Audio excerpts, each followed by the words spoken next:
बहुत सारे बच्चे क्या होता है कुछ वर्ड ले कंफ्यूज रहते हैं, ठीक। उस कंफ्यूज को दूर करना है, ठीक।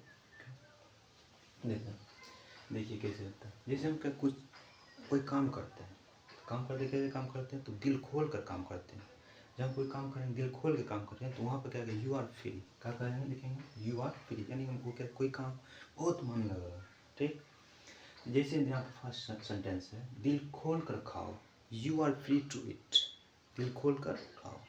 नेक्स्ट है, दिल खोल कर बोलो, you are free to speak, दिल खोल कर सवाल पूछो, यहाँ you are free to ask question, दिल खोल कर शॉपिंग करो, you are free to shop, ठीक है।